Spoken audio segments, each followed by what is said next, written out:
Halo guys, di sini saya Fatimah Tuzaro dengan NIM 190810301055. Di sini saya berperan sebagai akuntan perusahaan.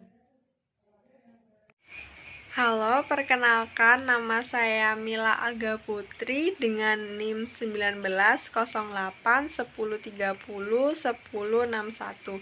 Di sini saya berperan sebagai investor. Nama aku Zindiani Romadoni, NIM 190810301009. Di sini aku berperan sebagai pemilik perusahaan Zindiani Company. Video ini berkisah tentang seorang akuntan yang dipaksa oleh atasannya untuk berbuat kecurangan di laporan keuangan. Hal ini dilakukan oleh atasannya untuk mendongkrak keuangan perusahaan dan menarik investor. Selamat menonton.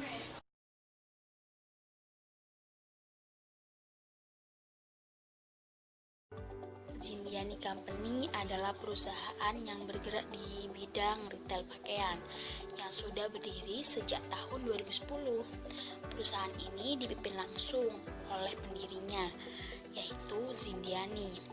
Selama 10 tahun berdiri, perusahaan Zindiani Company ini telah banyak mengalami berbagai keadaan, mulai dari yang buruk sampai mendapat rekor.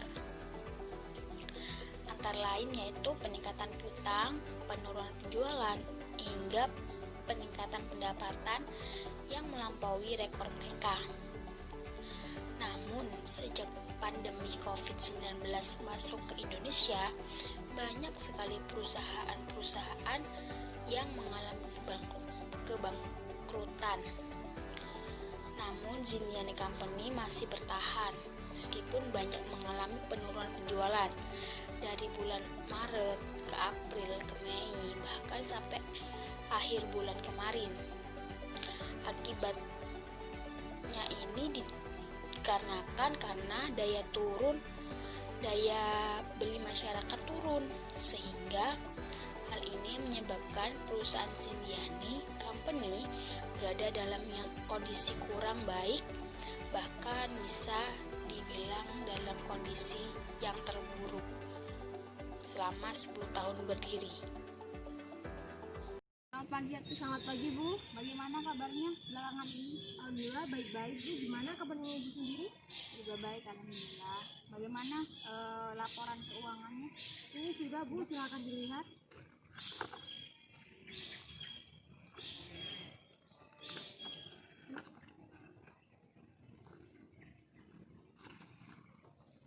Bagaimana ini?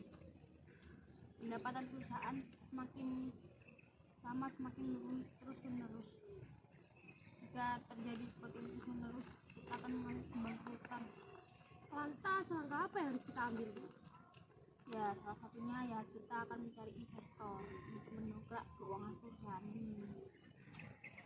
Namun jika kita melihat dari laporan keuangan perusahaan ini, kita akan sulit mendapatkan investor Bu. Ya, itu benar. Kan kita bisa membuatnya menjadi mudah.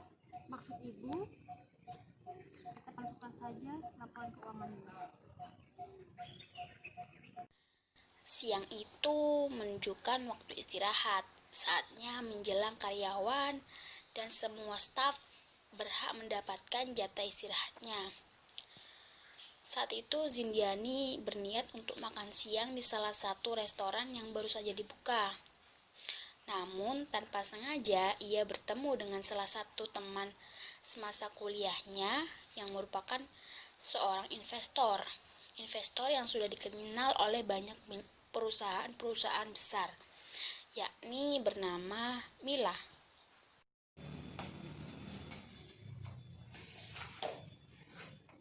Mila? Zindi. Gimana kabar kamu sih? Alhamdulillah baik, Mil. Katanya kamu sibuk banget ya. Iya. Gimana kabar bisnismu? Bisnisku ya sangat baik lah, berjalan lancar meskipun di era pandemi ini. Menarik. Bagaimana? Kamu tertarik untuk berinvestasi di perusahaanku? Boleh aku lihat laporan keuangan perusahaanmu dulu untuk memastikan? Boleh. Nanti kita atur jadwal lagi ya. Oke. Keesokan harinya, setelah pertemuan dengan investor Mila, Zindi berniat untuk melakukan perbincangan khusus dengan Fatimatus. Fatimatus ini adalah seorang karyawan yang bekerja di Zindiani Company. Dia ditempatkan di bagian akuntan perusahaan.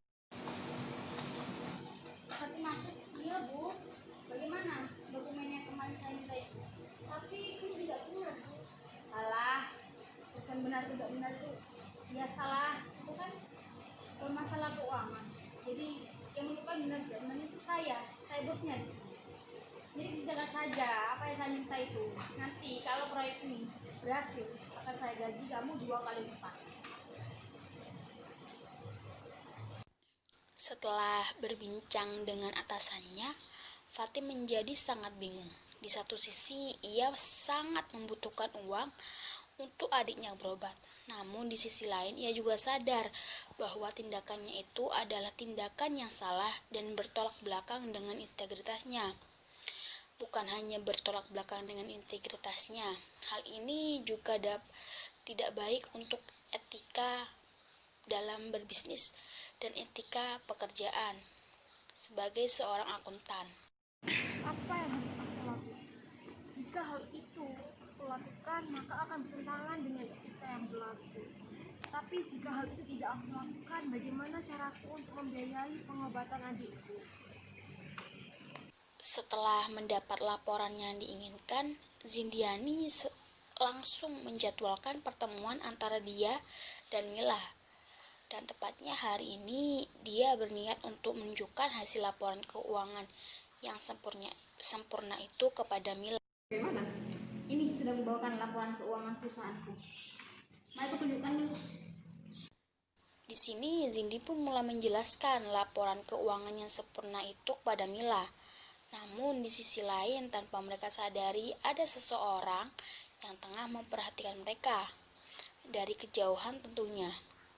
Sejak penyerahan laporan keuangan palsu pada atasannya, Fatim menjadi tidak tenang. Ia selalu dibayang-bayangi dampak dari tindakan tercelanya itu.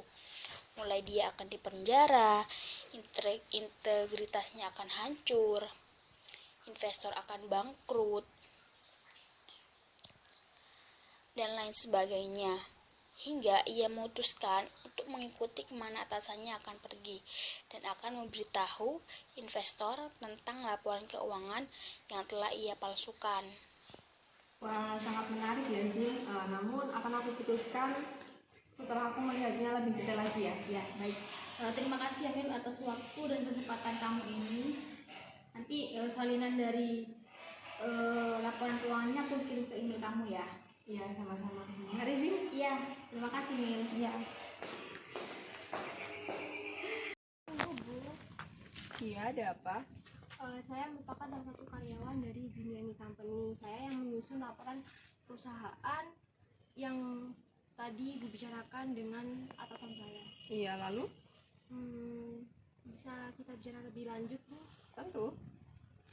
Kemudian keduanya beranjak duduk dan Fatim pun menceritakan tentang kejadian yang sebenarnya kepada investor.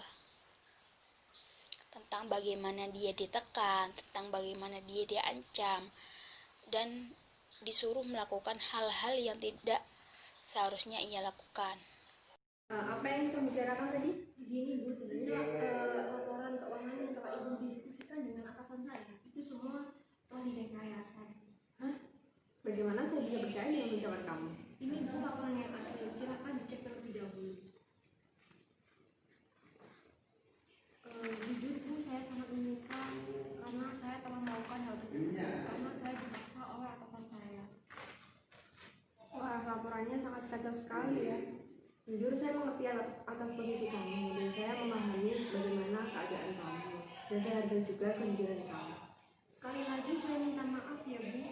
Baiklah, saya pastikan Zindy akan menerima akibat perbuatannya. Setelah mendengarkan penjelasan dari Fatim, Mila jadi terkejut. Bagaimana bisa teman baiknya semasa kuliah dulu bisa menipunya seperti ini? Dan dia akan melaporkan tindakan temannya ini sekaligus pemilik Zindiani Company kepada pihak yang berwajib agar jera dan mendapat hukuman yang setimpal.